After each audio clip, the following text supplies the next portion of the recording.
Seanca e sotme plenare në Kuvend u karakterizua nga një përplasje drejt për drejt mes kryetarit të Partisë Demokratike Sali Berisha dhe deputetit Partisë Socialiste Damian Gjiknuri. Debati nisi kur Berisha ngriti akuza ndaj Gjiknurit duke pretenduar përfshirje të tij në udhëtime dhe çështje të diskutueshme, pretendime të cilat u shoqëruan me kërkesa për sqarim publik dhe mohime të drejt për drejta. Në përgjigjen e tij, Gjiknuri hodhi poshtë akuzat duke i cilësuar si të pavërteta dhe pas një bazë reale. Ka një parim që e di shumë mirë se njihemi prej kohësh. Nuk ka rëndësi gënjestra thot, ka rëndësi kush e thot i pari. Në fakt, ajo teknologjia aty funksionon. Sa për emrin që më përmendi, ai e di shumë mirë që unë s'kam lidhje fare me ata persona, as njoh asnjërin nga ata dhe kjo është gjë e verifikueshme siç janë çdo udhëtimi im, sepse ne fatmirësisht apo fatkeqësisht kemi qenë subjekte gjithmonë të skrutinitetit të çdo lloji, por fatkeqësisht disa nga emrat që përmenden aty familjarët e tij janë në foto. Nuk po them kanë apo s'kan lidhje, atë gjë ta sqaroj Zoti punës. Por kjo është për ata njerëz dashamirës të interesuar për emrin tim që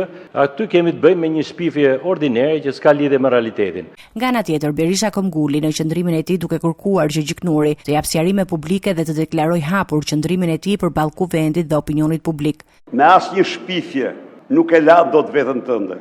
Damian, dile bëj be këtu që s'ke qenë në Dil bëj be, betohu që nuk e qenë në Aruba.